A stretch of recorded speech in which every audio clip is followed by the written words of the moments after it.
She just wants to chill, but she keeps getting thrown into the fire.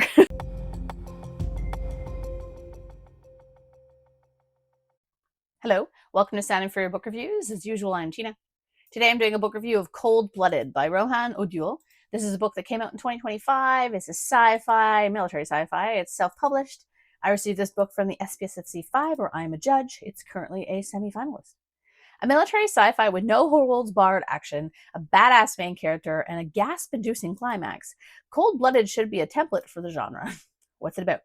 Don't mistake my sounds for weakness. No one plans a murder out loud. Veteran Marine Mint only worries about one thing, herself. But after being ordered back to the front line, she has a decision to make. Stand up and do the right thing, or finally get what she always wanted. 15-year-old Frida lives in deep space on a pirate vessel. Her father is a distant warrior who fights the corporations running the system. When a corporation battlecruiser catches up to the aging pirate vessel, death appears to be the only escape. The reason I really love Tanya Huff's Confederation series is due to the queer normative and women-led cast, and, well, the aliens, which isn't really relevant to this comparison. And Cold Blooded takes it even further by giving us a middle-aged bisexual woman who is a complete tank in more ways than one. I adored Mint. I adored her. The story also gives her a really compelling and devastating character arc. She just wants to chill, but she keeps getting thrown into the fire. The other characters were interesting too, either because you liked them, like Frida and Bjorn, a father-daughter combo, or they were easy to hate, such as the sadistic corporate Nepo soldier. The action in the book is top-notch, whether it's the mecha soldiers in space, cage matches, or Mint just beating up some douchebag. It's non-stop, quick-paced, and it's very easy to picture. The book is exciting, and the pacing is excellent. If you're looking for cool fights, this book definitely has a lot of cool fights. The book is also quite funny at times, with lines like, "They hoisted Silver's suit up like a robotic version of Christ on steroids, rising into the heavens." The world building is also very cool in that we've got a rather ineffectual UN maintaining a fragile peace between competing tech companies staking claims to asteroids. The companies use their private mech mercenaries to claim asteroids for mining, with the UN looking on to ensure fair play and to televise it for money, I guess.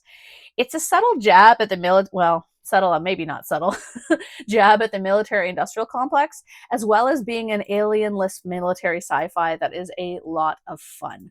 And it's really hard for me sometimes to like kind of military sci-fi if there's no aliens. I really love kind of the alien aspect of it. It goes back to my love of Halo, I think. But yeah, this one definitely is one of those that I'm like, yeah, I don't even need aliens. Now, the book is fun to a certain extent. The book is not for the faint of heart. It is not a romp. It is not a jolly, like, rah rah, it's fun to be a soldier story, especially in the climax.